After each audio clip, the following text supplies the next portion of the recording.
गेली 14 वर्ष मी फेसबुकवर काही काही लिहित आलो आहे आणि मेमरीतनं जुन्या जुन्या पोस्टा बाहेर येतात. तर काही चांगल्या पोस्टा लिहून झालेल्या होत्या.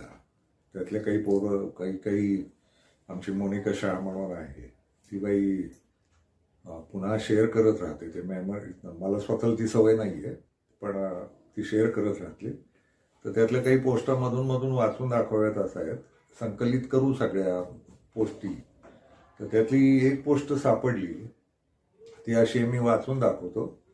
मला धड दिसत नाहीये पण तरी वाचून दाखवतो कारण ते आवश्यक आहे. दुसऱ्यांशी स्पर्धा करणं हा निसर्गानं माणसाला दिलेला गुण आहे.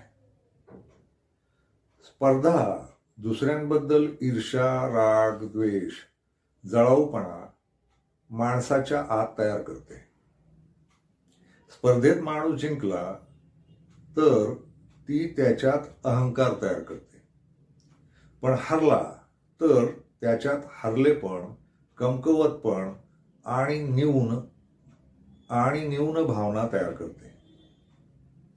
स्पर्धेचे कोणतेही लाभ हे दुष्परिणामच तयार करतात, पण दुसऱ्याशी जुळून घेणं आणि समजुतीनं वागणं हा सुद्धा माणसाला निसर्गानं दिलेला गुण आहे. त्यातून माणसाच्या जगाच्या सर्व प्रकारचा विकास झाला.